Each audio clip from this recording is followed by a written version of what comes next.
Hello everyone and welcome back to War Thunder. I am in the dev server right now, checking out the new aircraft we've got. Mainly the one I want to talk about today is the F-18C Early, because it is a premium 13.0. I want to talk about my opinion on it and whether you should buy it or not. So I'm going to get straight into it, not going to mess around. I do believe this is the only premium we're getting in terms of aviation this update, however I could be wrong. First of all, we're going to look at the loadouts you can get, because as we know, right now, this game revolves mostly around the loadout your plane takes. You get max air-to-air loadout. You can take up to 6 Sidewinders and 2 Sparrows. Probably 4 Sparrows. Or you can take 2 Sidewinders and 6 Sparrows and anything in between. So the max Sparrow count is 6 and the max Sidewinder count is 6. The best kind of Sidewinder you get is the AIM-9L, which is one from the top we currently have, with the AIM-9M, of course, being the top. And in terms of radar missiles, the AIM-7P is the best Sparrow, however, not the best missile, because it is semi-active radar homing. It's got data link. That's why it's better than the M.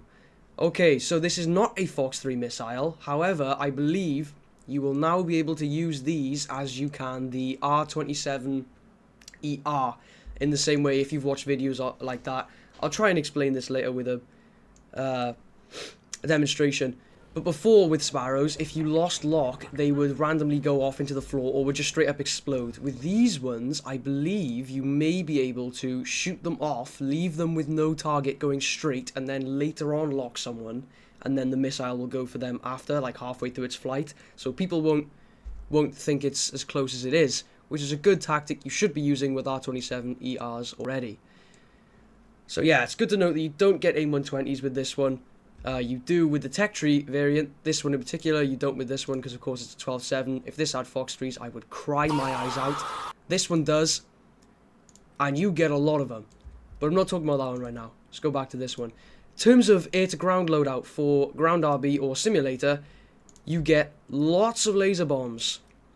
Lots of laser bombs. No JDAMs though, that I can see. You get TV guided walleyes, and you get a couple of Mavericks, modern Mavericks. I'm a bit confused right now because no JDAMs, also no targeting pods, considering these are all laser guided. I'm assuming that's probably subject to change, or maybe there is a targeting pod and it's just not showing me here because it's not in a loadout. You have to pick it in the manual loadouts. Maybe that's the case, I don't know. In terms of unguided ordnance, that's £8,000. That's quite a lot.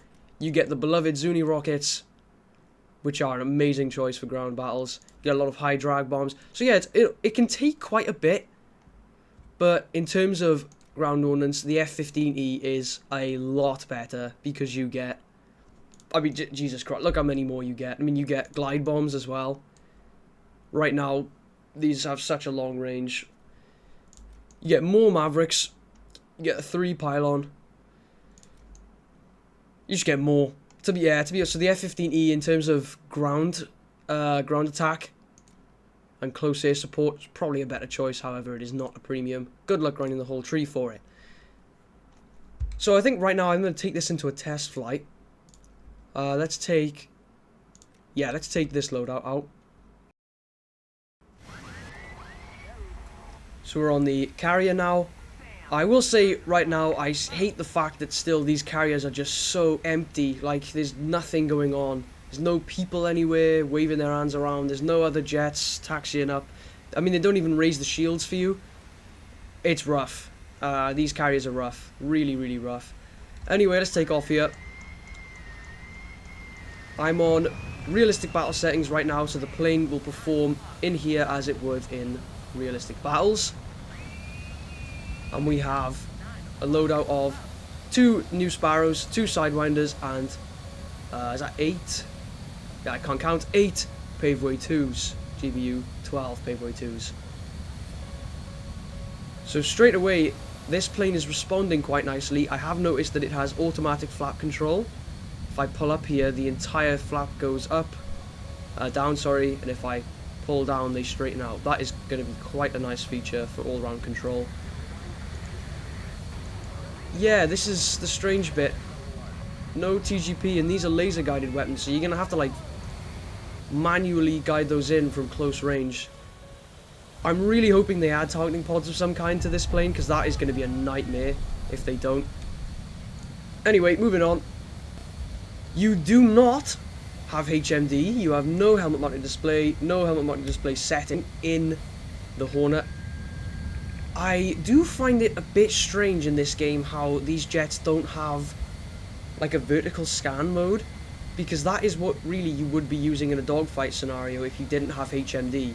You know, it'd be going up all the way, so that all you'd have to do is roll into the person, not get your nose on them to lock them. I feel like that's, you know, doing that might not disadvantage these planes quite as much as they are already.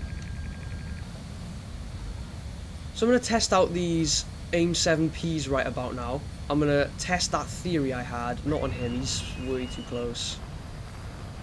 19 kilometers max on... Oh god. No, okay, there's no regular search radar mode. You have to do pulse Doppler. That's a shame. Okay, there's someone. No, these... The problem is with these MiG-15s is they're so small that they come off as stealthy. Right, we're going to launch that off. Another thing I've noticed is that missiles now in the ordnance camera seem to be travelling a lot more steady than what they have normally. Just going to test this theory, going to unlock this guy, so... Dude, it's guiding itself. Is it? No, it isn't. We're going to relock him here, if we can. See how the missile responds. Okay. Yeah, there we go. It is targeting back. So that is a confirm. You can 100% do with these what you can with the R-27ERs. Dude, about damn time. Anyway, A9Ls are A9Ls. We already know everything about those.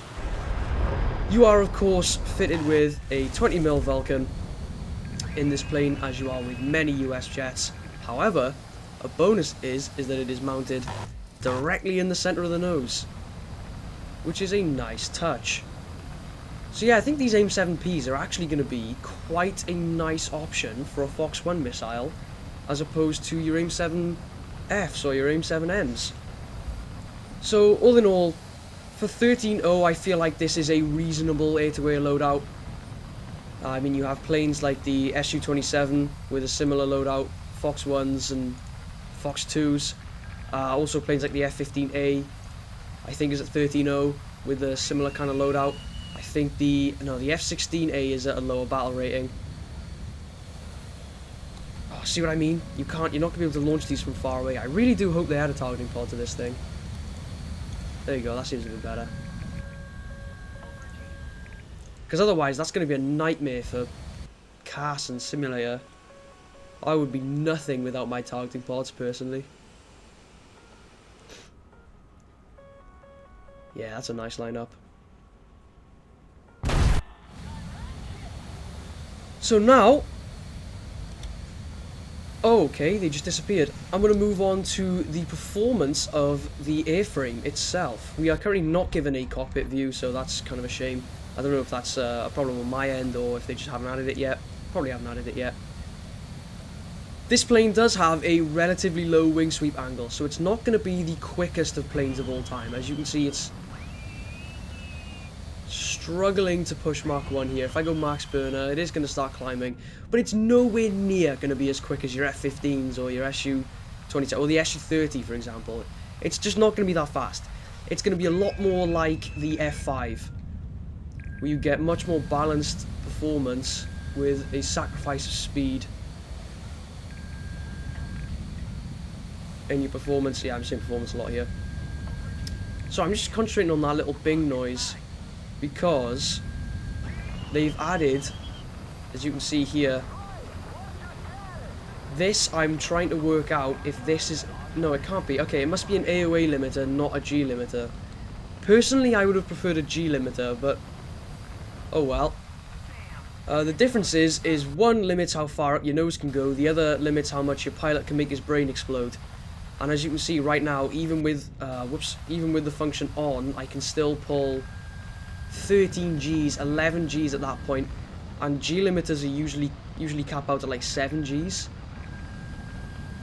Yeah, if that is a G limiter, 11 Gs is a lot. However, when we turn this off, you will notice that now my plane is just going to let me swing all the way around, and I lose control relatively quickly. This is actually a welcome feature to the game, because before this, people who have been following the game for a while will know the only way to recreate this would be to go into full real controls, and they can be a bit of a pain sometimes, so this is a welcome addition, I feel. I've also been testing right now. Oh dude, yeah, okay, this plane is going to rate so nicely. This plane's performance is going to be like what the F5E is in its tier. My days, look at that. It's just, I much prefer, because people are all talking right now, they're all talking about like the thrust vectoring of the Su-30 and the things you can do. I much prefer a plane that can do this well than a plane that can just like do weird stall maneuvers. I know that makes one of me, because literally everyone likes stall maneuvers, but I much prefer a plane that can do that. Look at this turning circle. This is really small. I think what that AOA limiter is doing is stopping me from stalling. I think if I turned that off, I would stall pretty quickly. Saying that, I'm not stalling. Okay, maybe not then. Yeah, I'm going to have to put a bit more research into this little AOA limiter, as it's called. Maneuver and limits mode. Maneuver mode off, AOA limits on. I don't know what that... Okay, fine. Let's just drain this thing of a bit more fuel. But as you can see, I was on 13 minutes of fuel there, and it was pulling like a beast. 60 countermeasures. But yeah, look at this performance. Oh my god. Look at that. This is going to be a monster in the one circle. Look at that. I think honestly, the only things that are going to compete with this is going to be the F-16A and like super lightweight fighters like this, because I know that this is also classed as a lightweight fighter, because the YF-17 and the YF-16 were tested together, and the YF-16 won in the competition to get the lightweight fighter for the US, but then later on this was used for naval purposes. That's the story of the F-18. Simplified down a few there. But yeah, look at this performance. That is insane. And I'm assuming that is going to be the same, if not better, for the A variant, and maybe the same or maybe slightly worse for the C late variant in the tech tree. All in all, this is a very good contender for 13-0. To have a little recap here, it's got a very nice ground loadout, I feel. Even though it doesn't have JDAM weaponry, I do feel like in terms of the game modes we have right now, laser weaponry, especially laser weaponry that can guide itself even when the laser isn't on, is just that bit superior to JDAMs, which have to follow the path they're given on launch. The air loadout also looked pretty solid now that I've tested out the AIM-7P. I'm enjoying the AIM-7P. I kind of hope this gets added to a couple of aircraft in the future, because I do think this would kind of ease the stock grind a bit as well as be a good missile in general. The AIM-9Ls are of course a solid Fox 2 missile. No HMD to shoot them off, but that's manageable, that's okay. Do wish they'd add vertical scan for these planes, but you know, the snail gives what the snail gives. The performance is very, very good. The radar I think was quite good as well. I think it's the same one that is in the Sea Harrier, the Aviate-B Plus, the one with the radar in the US tech tree. You got 7,000 kilograms of force in each engine, 14 in total, GE engines by the way. Got a nice M61 Vulcan. Look at that fuel, that's a lot of fuel. This thing's range is going to be quite good. Honestly, I know how expensive this thing is. 12.3 in... Oh, wow. 12.3 in ground battles. However, this honestly doesn't seem like a bad option to be buying. If you want to spend that much money on a plane in War Thunder. Personally, I wouldn't. I never buy any premiums. Ever. Because I don't like the idea of buying premiums. I'll just grind the regular tech tree one. It's nice that they group the F-14, so I don't have to get the F-14B. You can just go straight to the F-18. Might even, if this one gets AIM 7 Ps. Ah, it doesn't, damn it. That's alright. And I think I'll be giving that one a miss then. I'll go straight to the Sea late. Oh, it's the wrong plane. But honestly, in terms of buying this as opposed to what we currently have as the best in USA, which is the F4S and the F5C, these are currently, I would argue, these two are probably the best two premiums. I think this one, actually, no, this one's quite good as well. The F20 for me doesn't do it. It's a good premium because it's pretty famous and it doesn't really have a place in the regular tech tree, I feel, but as like effectiveness as a premium, I really don't think it's as good as like the F4S and the F5C, especially for the battle rate. This thing's a monster in its battle rating. But now, honestly, I feel like this plane does what these two do, but at the same time. So this is going to be a good premium for USA. So yeah, my final verdict, honestly, this ain't a bad premium. Doesn't look like it right now.